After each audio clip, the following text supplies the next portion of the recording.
हरे कृष्णा, राधे राधे। तुलसी मैया को दीपदान करने का नियम मकर संक्रांति के दिन से उठाया जाता है और अगले मकर संक्रांति के दिन इसकी उद्यापन किया जाता है। तुलसी मैया में दीपदान करने से घर में बरकत होती है, लक्ष्मी जी की प्राप्ति होती है।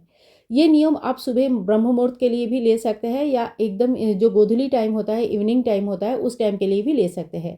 पहले दिन जो भी नियम लेंगे उसी नियम को हमें कंटिन्यू करना होता है। तो इसीलिए बहुत ही सोच समझ के और अपनी स्थिति परिस्थिति के अनुसार ही नियम लीजिएगा।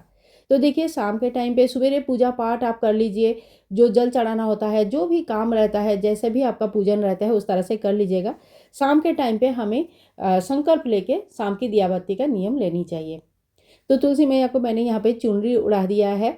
को कभी भी जब कोई सुहागन स्त्री नियम लेती है ना, तो थोड़ी सी सुहाग का सामग्री से माता तुलसी को सजाकर फिर अपना हाथों में फूल, तिल और जल लेके नियम लेना चाहिए।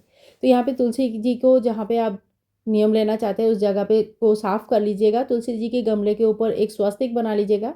शाम के टाइम पे जल नहीं चढ़ाया जाता है, तो शाम के टाइम पे आप जल मत चढ़ाइएगा। ठीक है, अब हाथ में थोड़ी सी एक फूल ले लीजिए, थोड़ी सी तिल और थोड़ा सा जल लेके, हे माँ तुलसी, आज के दिन से मैं आपको सामने दिया बत्ती का नियम ले रही हूँ। मैं अपनी पूरी कोशिश करूँगी कि साल भर इसके नियम में सही तरीके से निभा पाऊँ और अगले मकर संक्रांति के दिन उद्यापन करूँगी। आप मेरे इस नियम को पूरा करने के लिए मेरे साथ दे, आशीर्वाद करें और आपके आशीर्वाद से हमारे घर हमेशा हरा भरा रहे। तो इस तरह से हमें माता तुलसी के सामने नतमस्तक होकर आसन बिछाकर बैठकर संकल्प लेनी चाहिए। संकल्प देखिए आप जैसे लेंगे, शाम के टाइम का अगर संकल्प लेते हैं तो शाम को ही दीपदान करनी है, सवेरे का संकल्प लेते हैं तो सवेरे के ही दीपदान करनी होती है। ठीक है, ज़्यादा चेंज नहीं करना है। दिया भी हम लोग जो यूज़ करेंगे माता तुलसी जी के लिए वही दिया हम कंटिन्यू करेंगे, और इसीलिए आप कोई ब्रास का या पीतल का दिया का ही यूज़ कीजिएगा। इसके बाद हम दिया प्रज्वलित कर लेंगे और माता तुलसी को दीप और धूप दिखाएंगे। तो देखिए, मकर संक्रांति के दिन से ये नियम शुरू करनी है और अगले मकर संक्रांति के दिन तक इस नियम को कंटिन्यू करना है। इस बीच हर महीने महिलाएं कुछ दिनों तक दिया प्रज्वलित नहीं कर सकती है या घर में सूतक या पातक लग सकता है। तो कितने दिन के लिए आप दिया प्रज्वलित नहीं कर पाए हैं उतना दिन का नोट करके रख लीजिएगा। अगले दिन शुद्ध होकर जब आप दिया प्रज्वलित दोबारा शुरू करेंगे तो उतने जितने दिन छूटे हैं उतने बातियों का एक दीपक बनाकर माता तुलसी के सामने दीपदान जरूर कर दीजिएगा। इससे जो दिन छूट गया है वो दिन भी पूरा पड़ जाता है। ठीक है, जैसे हम 365 बाती का दीपदान करते हैं कार्तिक महीने में, उसी तरह से जैसे आपका 7 दिन छूट गया है तो आप 7 बातियों का एक दिया बनाकर माता तुलसी के जी के सामने एक्स्ट्रा वो दिया प्रज्वलित कर लीजिएगा, ताकि पीछे का जो 7 दिन है वो पूरा पड़ जाए। पूरा होने के बाद अब हमें उद्यापन करना होता है। मकर संक्रांति के दिन सबसे पहले पहले साल का जो नियम लिया हुआ है उससे उद्यापन करना होता है, फिर नया नियम ले आना होता है। एक नियम रहते रहते दूसरी नियम नहीं होती है। उद्यापन करने के लिए माता तुलसी जी के लिए, शालिग्राम जी के लिए हमें वस्त्र लेना है। वस्त्र में आप साड़ी, चुनरी, दुपट्टा, ब्लाउज पीस कुछ भी ले सकते हैं, सूट पीस, धोती, कुर्ता, गमछा कुछ भी ले सकते हैं।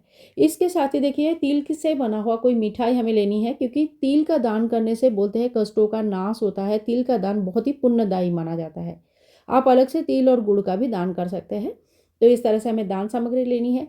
थोड़ी दक्षिणा हमें जरूर लेना चाहिए, पूजा में रही कमियों को पूरा करता है। साथ में दान कभी भी पूरा नहीं होता है बिना दक्षिणा का।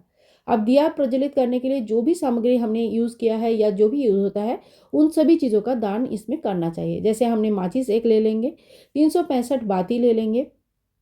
बाती को आप गिन के ले सकते हैं या 1-2 पैकेट बाती वैसे भी दे सकते हैं। ठीक है, इसके साथ ही हमें एक दिया लेनी है। दिया अगर संभव है तो आप चांदी का ले लीजिएगा, बहुत ही अच्छा माना जाता है। अगर संभव नहीं हो पा रहा है तो फिर आप नॉर्मल पीतल का भी दिया दान कर सकते हैं। तो कोई बात नहीं है, आपके पास जितना सामर्थ्य है, जितना आप कर सकते हैं उतना अपनी खुशी से ही दान होती है। ठीक है, इसके साथ ही जिस तेल से या घी से आपने दीप प्रज्वलित करने का संकल्प लिया था उसका भी दान होता है, यानी कि आधा लीटर 1 लीटर आप तिल का तेल या घी का भी दान कर देंगे। तो ये है संपूर्ण दान सामग्री। सुबह सुबह ये दान सामग्री हमें निकालनी है, माता तुलसी जी की पूजन करनी है, उसके बाद दान सामग्री निकालनी है। हाथ में थोड़ी सी जल लेके हम मिनस लेंगे और मिनसने के बाद इस दान को हम किसी मंदिर में दान कर देंगे, किसी ब्राह्मणी को, पुजारी को, या फिर कोई जैसे हमारे घर में कोई मानधन आते हैं, कोई ब्राह्मण आते हैं तो उनको दान किया जा सकता है। तो इस तरह से हमें एक दान पुण्य करने के बाद ही हमारा नियम कंप्लीट होता है। फ्रेंड्स, इस दिन से बहुत सारे नियम धर्म उठाया जाता है। बहुत ज़्यादा नियम हम नहीं ले पाते हैं गृहस्थ में रह के, लेकिन 1-2 नियम हमें ज़रूर लेना है। मकर संक्रांति के दिन से 14 चीज़ों का दान, खिचड़ी के दान, 100 सेरा का दान, दिया बाती का नियम, लक्ष्मी दीप दान, बहुत सारे नियम होता है जो वीडियोस चैनल पर ऑलरेडी है। आप चाहे तो उन वीडियोस को भी चेक कर सकते हैं, या कोई नियम के बारे में जानना चाहते हैं तो जल्दी से जल्दी कमेंट बॉक्स में लिखिए, ताकि मैं आप सभी के लिए अपनी पूरी कोशिश करके उन वीडियोस को आप तक पहुंचा सकूं। मिलूंगी नेक्स्ट वीडियो में, तब तक के लिए हरे कृष्णा, राधे राधे। और हाँ, 1-2 नियम तो हमें कभी भी जरूर लेनी चाहिए। सारे नियम उठाना किसी के बस की बात नहीं है, लेकिन थोड़ा थोड़ा करके हम अपने हर साल थोड़ी थोड़ी नियम हम लेके अपना पुण्य कमा सकते हैं। तो आज के लिए इतना ही। आप सभी को मकर संक्रांति की बहुत बहुत शुभकामनाएं।